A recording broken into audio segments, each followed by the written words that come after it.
قرآن کریم میں اللہ تعالیٰ نے بعض انبیاء کرام علیہم الصلاۃ والسلام اور بعض قوموں کے قصے بیان فرمائے ہیں، اور ان قصوں کے بیان کرنے کا مقصد یہ ہے کہ ہم ان قصوں کو سن کر سبق اور عبرت حاصل کریں۔ چنانچہ اللہ تعالیٰ ارشاد فرماتا ہے کہ گزرے ہوئے لوگوں کے قصوں میں، احوال میں عقل مندوں کے واسطے درس عبرت۔ لقد كان في قصصهم عبرة لأولي الألباب۔ اللہ فرماتا ہے بے شک ان لوگوں کے قصوں میں، احوال میں عقل مندوں کے واسطے درس عبرت۔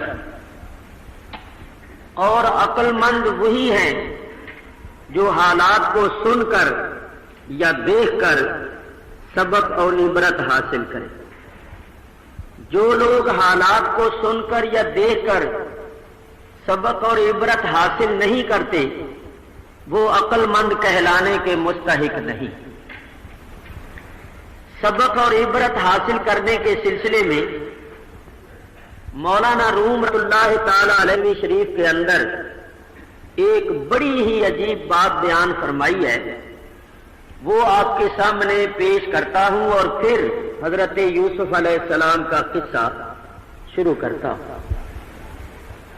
مولانا روم کی یہ عادت ہے کہ جب کوئی مسئلہ بیان فرماتے ہیں تو اس مسئلے کے بیان فرمانے سے پہلے کوئی نہ کوئی حکایت ضرور بیان کرتے، اور اس حکایت کو بیان کر کے جو نتیجہ نکالتے ہیں وہ نتیجہ ان کی مراد اور ان کا مقصد ہوتا ہے۔ تو سبق اور عبرت حاصل کرنے کے سلسلے میں انہوں نے ایک حکایت بیان فرمائی ہے کہ ایک شیر، ایک بھیڑیا اور ایک لومڑی تینوں شکار کے واسطے نکلے، اور تینوں نے یہ طے کیا تھا کہ جو شکار ہاتھ آئے گا اس کو آپس میں بانٹ کر تقسیم کر کے کھائیں گے۔ شکار کی تلاش میں لگ گئے۔ شیر نے شکار کیا جنگلی گائے کا، اور بھیڑیے نے شکار کیا ہرن کا، لومڑی نے شکار کیا خرگوش کا۔ تینوں اپنے اپنے شکار لے کر آ گئے۔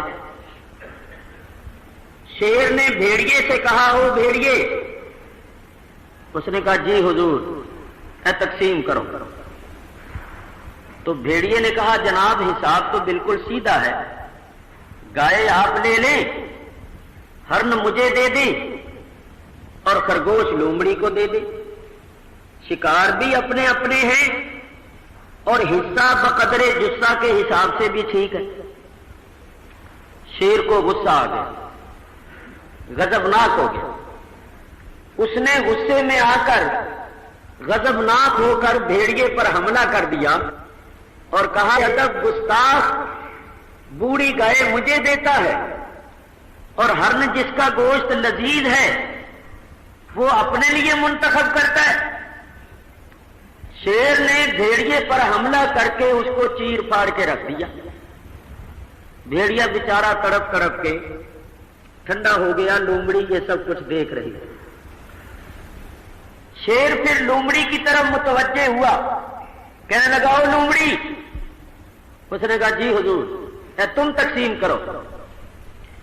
تو لومڑی نے کہا حضرت اس وقت آپ گائے کھا لیں اور شام کو ہرن کھا لیجئے گا، اور کل صبح ناشتہ خرگوش کا کر لینا، میں کچھ نہیں لیتی۔ جب لومڑی نے اس طرح تقسیم کی تو شیر نے لومڑی سے پوچھا۔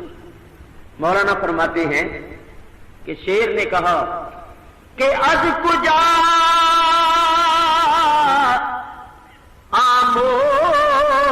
آموختی اے بزرگ گفت اے شاہ جہاں از حال گرگ. شیر نے لومڑی سے پوچھا ابے بڑی بی یہ تقسیم کا طریقہ تو نے کہاں سے سیکھا ہے؟ تو لومڑی نے کہا جناب بھیڑیے کے ہاتھ سے.